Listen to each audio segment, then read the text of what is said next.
अच्छा, ये कुछ एग्जांपल्स हैं डिसइंफेक्टेंट्स और एंटीसेप्टिक्स की। डिसइंफेक्टेंट्स में क्या आ जाता है, household bleach, formaldehyde, alcohols वगैरह। और एंटीसेप्टिक्स में क्या, chlorhexidine, hand sanitisers, iodine solution. Okay, the next term is antibiotic. हम सब ने सुना हुआ है एंटीबायोटिक्स क्या होते हैं। Basically they are a type of medication that is used to treat bacterial infection by killing them और इनहिबिटिंग देयर ग्रोथ। और इनके डिफरेंट मोड ऑफ एक्शन होते हैं। They can target cell wall and protein synthesis. हम इनको hourly भी ले सकते हैं, इंट्रावेनसली एडमिनिस्टर भी करवा सकते हैं, पिल्स की फॉर्म में, कैप्सूल्स की फॉर्म में, इंजेक्शंस की फॉर्म में होते हैं। इसके कुछ एग्जांपल्स में पेनिसिलिन, टेट्रासाइक्लिन, ये सब आ जाता है। एंटीबायोटिक्स क्या है, ऐसे सब्सटेंस जो कि माइक्रो ऑर्गेनिज्म से लिए जाते हैं और प्रोड्यूस सिंथेटिकली टू किल और inhibit the growth of other micro organisms. Chemotherapeutic synthetic drugs, ऐसे synthetic chemicals are used therapeutically and they are known as chemotherapeutically because they are synthesized by the use of chemicals. Static का मतलब क्या होता है, रोकना, inhibit करना। तो ऐसे एजेंट्स जो कि स्टैटिक होते हैं एक्शन में, which inhibit the growth of micro organisms are known as static. So bacteriostatic means bacteria की ग्रोथ को रोक रहे हैं, इनहिबिट कर रहे हैं। An agent that inhibits the growth of bacteria like tetracycline, macrolides. Bacterial agent, bactericidal agent, an agent that kill bacteria. What is the difference between bacteriostatic and bactericidal? Static means to inhibit the growth and cidal means to kill the bacteria like aminoglycoside, beta lactam, etc. Germicide, side, kill means an agent that kill certain microorganisms or germs. Viricide means an agent that inactivates or kill viruses. Fungicide, an agent that kills fungi, and sporicide respectively, an agent that kills bacterial endospores. Okay, there are few methods to control microbial control like physical agents, chemical agents, mechanical removal methods and biological agents. इसमें हम लोग physical और chemical agents को detail में पढ़ेंगे। Physical agents क्या है, जिसमें हम हीट की मदद से, टेम्परेचर की मदद से जो है वो बैक्टीरिया, माइक्रो ऑर्गेनिजम्स को कंट्रोल कर सकें।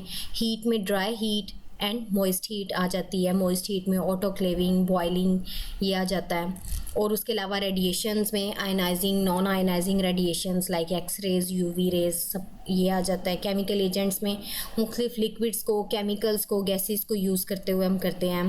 इसके अलावा मैकेनिकल में फिल्ट्रेशन आ जाती है। और बायोलॉजिकल एजेंट्स में किसी लिविंग ऑर्गेनिज्म को यूज़ करते हुए like predator, viruses. Physical agents में हम 3 मेथड्स को देखेंगे, by the use of heat, by radiations and filtration. Heat में क्या है, dry heat and moist heat. Dry heat is the simple heating, इसको फ्लेम पे हीट करना, किसी भी इक्विपमेंट्स को, इंस्ट्रूमेंट्स को जब आप जो है वो डायरेक्ट हीट से जो है वो डायरेक्ट हीट यूज़ करते हो तो उसकी वजह से हम माइक्रो ऑर्गेनिजम्स को कंट्रोल कर सकते हैं। मॉइस्ट हीट में ऑटोक्लेविंग आ जाती है। नॉन आयनाइजिंग में यूवी रेज और आयनाइजिंग में एक्स रेज, गैमा रेज आ जाती हैं। और फिल्ट्रेशन में डेप्थ फिल्टर जो कि इंडस्ट्रियल स्केल पे हम यूज़ करते हैं, मेम्ब्रेन फिल्टर लाइक नाइट्रोसेलुलोज जो कि लेबॉर्ट्री वगैरह में यूज़ होते हैं। Physical methods. The methods which are used to destroy or remove microorganisms by means of physical things are known as physical methods. इसमें temperature, radiation, refrigeration, desiccation, ये सब examples हैं physical methods की। सबसे पहले क्या है, temperature. Microorganisms have a minimum and optimum and a maximum temperature for growth. Temperature below the minimum usually have a static action on microorganism. They inhibit microbial growth by slowing down the metabolism and do not necessarily kill the organism. And temperature above maximum have a cidal action. They denature microbial enzymes and other proteins. And temperature is very common and effective way of controlling microorganisms.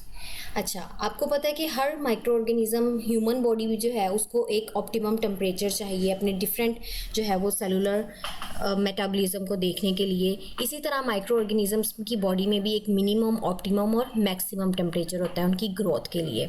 अगर उस minimum temperature से हम temperature low कर दें तो वो उसका static action है माइक्रो ऑर्गेनिज्म से। वो माइक्रो ऑर्गेनिजम्स को किल नहीं करता लेकिन उनकी ग्रोथ को जो है वो स्टैटिक कर देता है, इनहिबिट कर देता देता है किस तरह उनके मेटाबॉलिज्म को स्लो करके। और अगर हम उनके मैक्सिमम टेम्परेचर से टेम्परेचर ज़्यादा कर दें तो उसका क्या है, किलिंग एक्शन है, वो माइक्रो ऑर्गेनिजम्स को किल करता है, उनके एंजाइम्स को डीनेचर करके, प्रोटीन्स को डिस्ट्रॉय करके।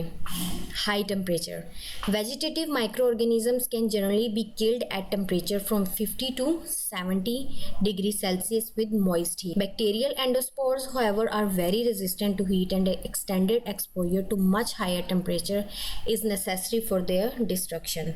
High temperature may be applied as either moist heat or dry heat. क्या कहते हैं कि वैसे बेसिकली माइक्रो ऑर्गेनिजम्स जो हैं उनको हम 50 to 70 डिग्री सेल्सियस अगर टेम्परेचर दें, मॉइस्ट हीट दें ऑटोक्लेव वगैरह से, तो वो हम उसको किल कर सकते हैं। लेकिन जो कि एंडोस्पोर्स होते हैं वो रेजिस्टेंट होते हैं, सो उसके लिए हमें हाई टेम्परेचर की ज़रूरत होती है। एंडोस्पोर्स जो है वो 121 डिग्री सेल्सियस पर हम उनको ऑटोक्लेव में फॉर 15 मिनट्स जो है उसको किल कर सकते हैं। Moist heat is generally more effective than dry heat for killing microorganisms because of its ability to penetrate microbial cell. Moist heat kills microorganisms by denaturing proteins. It also melt lipids in cytoplasmic membranes. Moist heat की example क्या है, हमारे पास autoclave में जो है वो हम moist heat की मदद से माइक्रो ऑर्गेनिजम्स को किल करते हैं। And autoclave is first discovered by Charles Chamberland in 1786।